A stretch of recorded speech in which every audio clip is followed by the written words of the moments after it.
Hey, welcome back to season 20, episode 3 of Married at First Sight.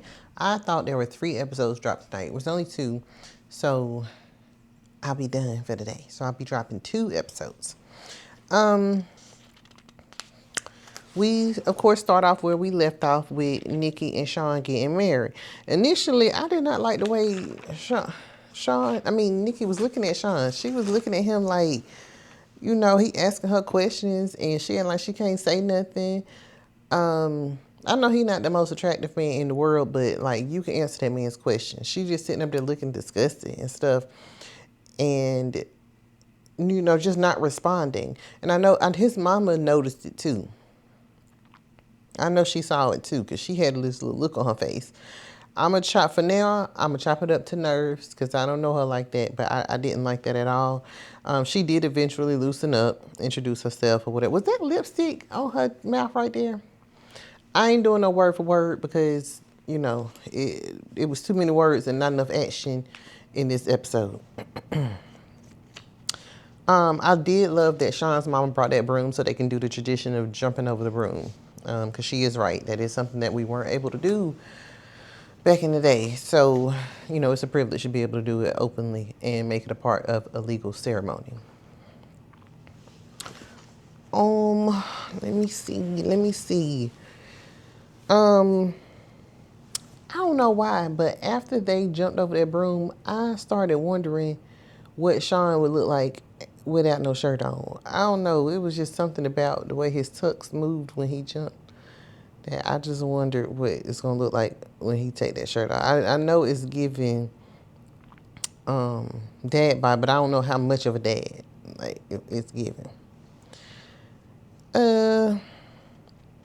So they go off to do their little talk, and they find out that both of them are science or brain science nerds.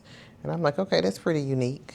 He says in the past, as far as dating goes, he usually gets one or the other. So either they know about neuroscience and he's not attracted to him, or he's really attracted to him, but they don't have anything to talk about. And he was like, with her, he's getting both. So she was like, oh, thank you. I just thought that was cute. Then on this episode, we meet Devon, who's 27, and Caitlyn, who's 28. At this point, I'm tired of going to weddings. I'm tired of everybody getting married. I just thought we had to meet everybody that we needed to meet. I'm tired of meeting people. And thankfully, Devon and Caitlyn are the last couple because I was tired of meeting people. I was tired of being invited to these long weddings. He is a professional rugby player and she is a social media marketer. So Devon believes that the best way to prevent him from cheating is to have a woman who can travel with him, as opposed to just not cheating. To each his own. Thankfully for Caitlyn, she can work from anywhere, so she is a remote social media manager. So Caitlyn says her dad is not going to be walking her down the aisle, pretty much because he doesn't agree with this and he doesn't feel comfortable giving her away to a stranger. I said, okay, that's very noble of him. At least he's going to show up, right? Devon seems really close to his mom and his grandma, which can be a good thing. In most cases, it is a good thing. Now, why they got Devon at this altar? Because his mama and his grandma there. So why he at this altar with these sunglasses on top of his head? It's giving Dog the Bounty Hunter or that dude that be towing cars. I can't remember his name. Take them sunglasses. Like, come on. You up here in a tuxedo with these sunglasses on top of your head. I didn't like that at all. Right before they get started, her dad stands up or whatever. I'm like, okay. And he pretty much like, this is my baby. And he basically said he don't agree with it, but he wished him the best because that's his daughter. And, she's a good person, blah, blah, blah. I'm like, okay, and that was your interruption for the night, sir. I don't like how Devon and Caitlyn look as a couple. Like, I don't think they look good together at all. But, that's their business. I don't really like his hair. I feel like 27 is a little old for that mohawk. But I don't know. That ain't my culture. So we learned from her brother that Michelle loves Disney and her favorite bar. Cameron didn't really, give a response to that. Hopefully he'll be down to go see Disney on Ice with her and, watch all the movies. Nikki, someone asked her how she feels after the wedding, and she was like, well, the wine is really good. I think it's Pinot. Like, she said she wants to take it slow because somebody was like, so what's going to go on tonight? Y'all going to do? She was like, I don't want to do all that.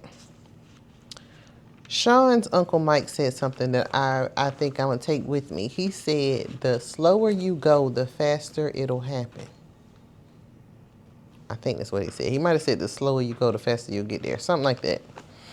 I think Caitlyn's dad is kind of confused on the process. Like, she signed up for this. Nobody forced her into this. She signed up. She interviewed several times, told the people all her business so she could come here. Because he's like, I'm very protective of my daughter. And I'm like, you're her father. You're supposed to be. Like, you don't get no cookies for that now. Sit down. Let well enough alone. Belle said, ain't nothing going down tonight. It's not happening. She is at the reception. Belle is carrying somebody's baby. And the camera pans over to his dad, Mecca and his dad. And he's like, yeah, she got baby fever too. And Mecca was like, I'm not ready for that. I'm not ready for that. He was like, yeah, no, I can already tell. I can see you trying to clap them cheeks already. And he was like, Dad, like, I can't with him. So he said, you clearly had an erection when she was walking up there. He was like, you are lying. That is not true. And he starts pointing at his dad, y'all, and that's when I seen it. That's when I noticed he had them painted his fingernails. He painted them. Yep, he did. That is not my cup of tea. But I'm older than him, and that might be the new thing for the new age. I don't know. I don't know. I don't know. The bodybuilder, what was her name? The bodybuilder is Courtney. Courtney went to ask his friends about his intention. That whole reality TV situation was getting to the best of her. She had to go over here and figure out what was going on. Of course, they tell her, no, you're the end game. This is what he wanted.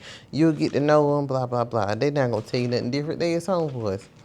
Tori and Felipe are cutting their cake, and he's like, in our tradition, you give the cake to the most important person in your life. And he was like, I love you, Mom. And he gave the cake to Tori.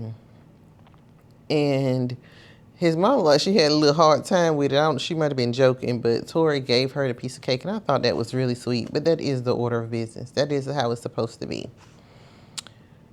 Yeah, I'm ready to go. I'm ready to go. I'm tired of being at these weddings. My feet hurt. The food ain't that great. I am ready to go. Get me out of here. They need to go on their honeymoons. Free us. I feel like I'm being held hostage. So Shawn decides, this is why I stayed. Because Shawn decided that he going to bite the garter off of her. Now, Shawn can barely get down. He said he going to take the garter off. He's doing this little dance thing. She was like, is this going to be like a lap dance? He was like, give me a second. I'm trying to get down there. I was like, oh, gosh, no. It was so cringy. He finally get down low enough to be able to bite the garter off. And I just feel like she was so embarrassed. She didn't like that at all. They have no sexual chemistry. She is not interested. I don't feel like she liked that at all. Oh, gosh. These jet skis, I'm so tired of hearing about. Adam is over there talking to her family, and he's like, yeah, I got, what he say? I'm surrounded, I have my own dock, and, my place is on the lake, and I have my own dock and everything, and I got a couple jet skis out there, and then, I jet ski to the gym, and I jet ski to the dentist, and I jet ski to hell. He jet ski everywhere. Tired of hearing about him already. So Caitlyn's dad is having the hardest of hard times. He is struggling over there. And now he making another speech. See, this is why I'm ready to go. This speech is about how he was always against this, but he's glad he came. He would have been so upset with himself if he didn't come. And he's glad to see that Mohawk has a great family. They're crazy and loud, and I don't know. It was kind of an underhanded compliment. I don't know. I'm just like, sir, this was not about you. This was not about you at all. Go sit down now. Okay? We know you didn't want it. You didn't walk her down the aisle. We get it. Okay? You don't need to say nothing further. We got you. Nick looked like he sell like insurance or something. I don't know. He sells something.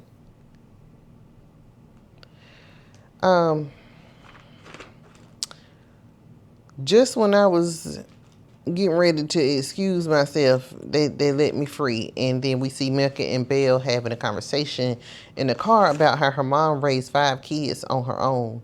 And she never got, her dad was never around. She had never got the chance to see her mom married. And then Mecca says, well, it was his mom who was absent in his life. And she has family that he's estranged to. His mom's mom, his brother on that side, I guess. He's estranged to them, and he said that he would never separate that. When he gets married, if there are children involved, he said he would never separate that. And I just want to say, people always say what they would never do until they get in a particular situation. Cameron and Michelle are in the car, and Cameron says that his biggest challenge is going to be like being around somebody all the time because he's used to being alone and having his space. Oh, he asked her when her last relationship was and had she ever lived with a guy. She was like, it was 3 years ago. We almost got engaged, but I knew it wasn't right, and they never lived together. She was like, what about you? He was like, yeah, he told her he never had a relationship longer than 6 months. She was like, oh, ever? No, never. And see, Michelle, that's why I feel like the people was playing. Like, how you going to go from never doing this to marriage? Never even trying to marriage. Oh, he said that he's never been in a relationship over 6 months because he's picky. And she was like, oh, God, now I'm scared you're going to nitpick. And he was like, no.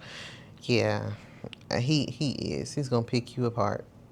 Just because you're always in his space. He's not used to having people in his space. It's going to be an adjustment for both of y'all.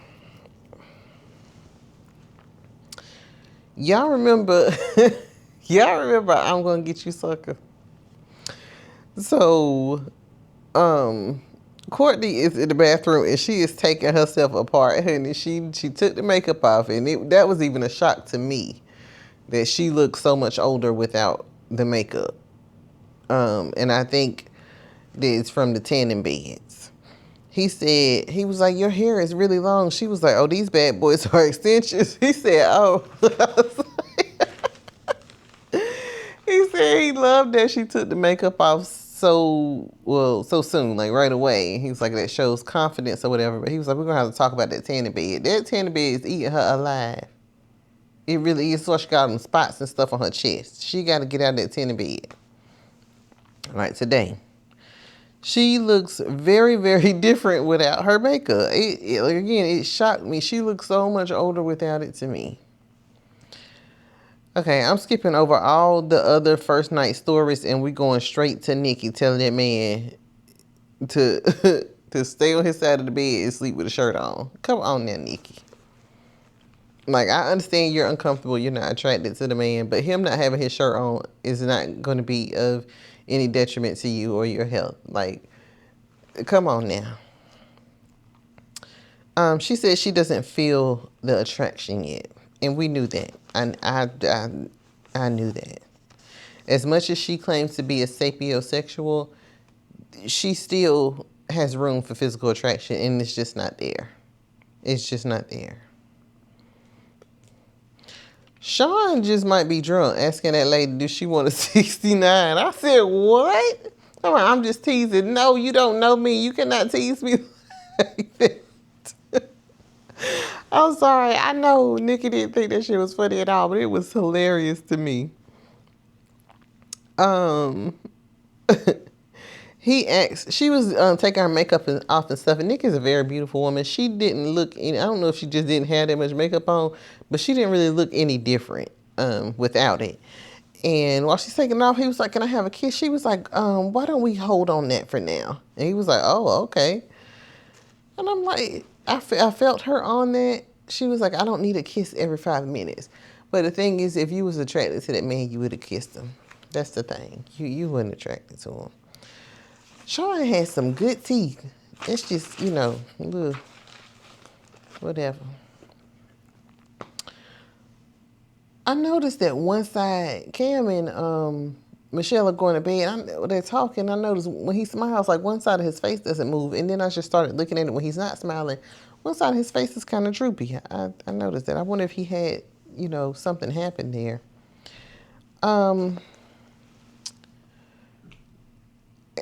Initially on that last scene with Felipe, I was like, why he got all this tissue on this nightstand? Then I realized, I think I realized it was rose petals. I'm hoping it was rose petals, child.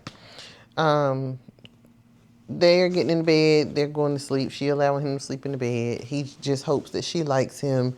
And I think Tori done had some work done. Tori looked like she done had some stuff done. Her face a little tight, like she just had it done. I don't know. I'm ready to get to the nitty gritty. I'm tired of weddings, receptions, all of that. I'm ready to get and see what these people are like, how they really dress, how they communicate with each other, how they express themselves, how they treat their partners. I'm ready to see so I can analyze, because y'all know that I think I'm somebody's doctor. So